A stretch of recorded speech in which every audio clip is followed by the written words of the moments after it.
Hey guys, আমার part 2 ভিডিওতে সবাইকে ওয়েলকাম। এন্ড আমরা সকলে মিলে বেরিয়ে পড়েছি চতুর্থ সেলে। তো চতুর্থ সেল তো আমাদের এখানে শুরু হয়ে গেছে, অবভিয়াসলি আজকে শেষও। সো আমরা সকলে মিলে বলতে এখানে মা, মাসি, মামি, ভাই, বোন সবাই মিলে আমরা বেরিয়ে পড়েছি কেনাকাটি করতে। যদিও ভিডিওটা কয়েকদিন আগের ছিল, তারপরে আমরা হেঁটে হেঁটে চলে গেলাম স্টাইল বাজারে, আমাদের বাড়ির কাছেই ছিল। আর সেখান থেকে কিছু কেনাকাটি করে চলে গেলাম ভি মার্টে। আর দেখতেই পারলে কতটা ভিড়ের মধ্য দিয়ে গেলাম।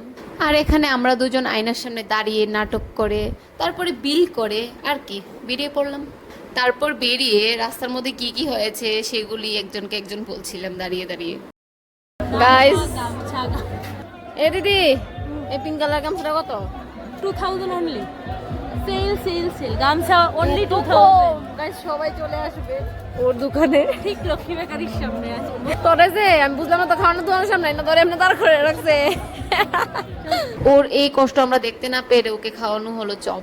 তারপরে আবার নিয়ে নিলাম বার্গার, যদিও বার্গারগুলি একটু স্বাদ ছিল না। এখানে দেখো কি হয়েছে, আমি আসার আগে থেকে ওরা এগুলো দোকানের সামনে বসে আছে এগুলো খাওয়ার জন্য।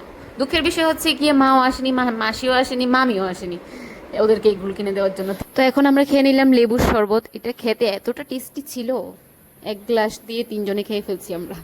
অ্যাকচুয়ালি আমরা দুজনেরই প্ল্যান ছিল, এই বউটা মাঝখান দিয়ে এসে পড়েছে। আর ওর কথা তো বলে লাভই নেই, যেখানে জায়গা পাচ্ছে সেখানেই বসে যাচ্ছে। তারপরে আমি আইসক্রিম খেতে খেতে চলে গেলাম বাড়িতে। টাটা।